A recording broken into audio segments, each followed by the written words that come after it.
Let's make our way down onto the front of the body. So we're going to come into back extension.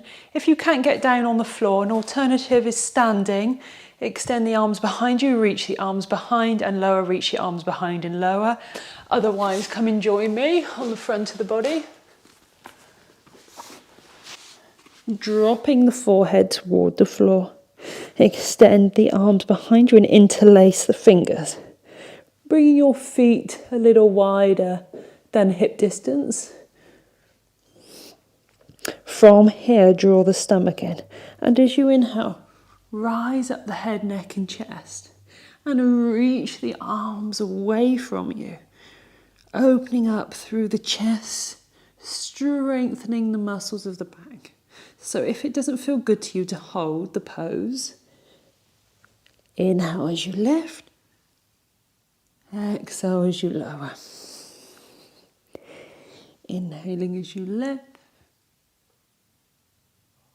and exhaling as you lower.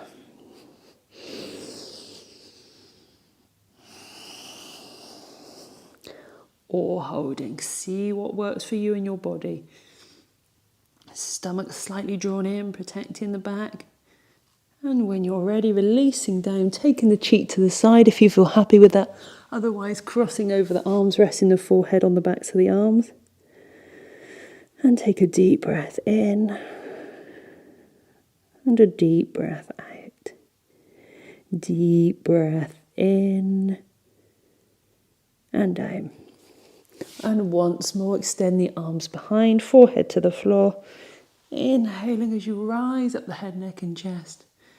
And allowing the breath to flow. Or inhale, lift. Exhale, lower.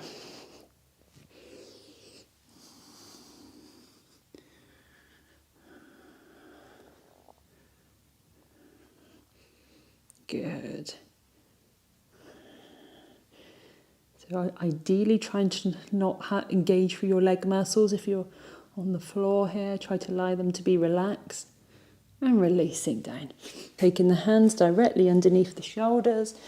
Taking the weight back and sinking down into child's pose. Reaching out through the fingertips. If you're in standing, taking the legs wide, hands to the hips and reaching forward.